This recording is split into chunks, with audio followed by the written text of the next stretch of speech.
হযরত আবু হুরায়রা রাদিয়াল্লাহু তাআলা আনহু বলেন, রাসূলুল্লাহ সাল্লাল্লাহু আলাইহি ওয়াসাল্লাম বলিয়াছেন, যে ব্যক্তি পূর্ণ মাপে টুকরি ভরে সওয়াব পেতে ভালোবাসে, সে যেন আমার উপর এবং আহলে বায়তের উপর দুরূদ পাঠ করে।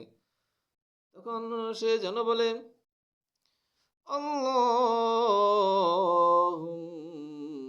সাল্লি আলা মুহাম্মাদিন নবিয়্যিল উম্মি ওয়া আজওয়াজিহি উম্মাহাতিল মুমিনিনা ওয়া যুররিয়্যাতিহি ওয়া আহলি বাইতিহি কামা সাল্লাইতা আলা ইব্রাহিম ইন্নাকা হামিদুম মাজিদ। অর্থাৎ, হে আল্লাহ, উম্মি নবী মুহাম্মদ সাল্লাল্লাহু আলাইহি সাল্লাম, তার বিবিগণ, যারা মুমিনগণের মাতা, তার বংশধর ও পরিবার ও পরিজন বর্গের উপর রহমত নাজিল করো, যেভাবে তুমি ইব্রাহিমের পরিজনের উপর রহমত নাজিল করিয়াছ। আবু দাউদে হাদিসটি বর্ণিত হয়েছে।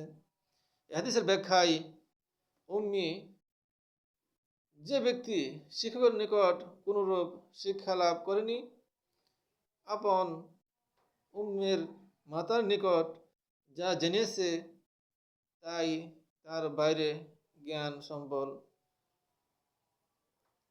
মানে তাই এটি কি তার বাইরের জ্ঞান সম্বল। রাসূল সাল্লাল্লাহু আলাইহি সাল্লাম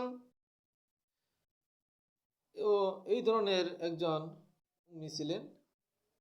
অতঃপর আল্লাহ তাআলা জ্ঞানের ধারাই তিনি জ্ঞানবান হন।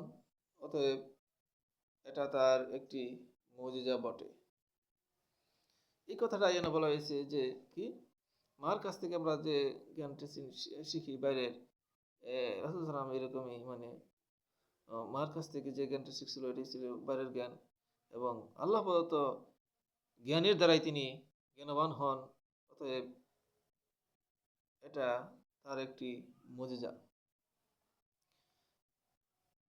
হযরত আব্দুল্লাহ ইবনে মাসউদ রাদিয়াল্লাহু তাআলা আনহু বলেন, একদিন আমি নামাজ পড়ছিলাম আর নবী করিম সাল্লাল্লাহু আলাইহি ওয়াসাল্লাম সেখানে উপস্থিত ছিলেন, এবং আবু বকর ও উমর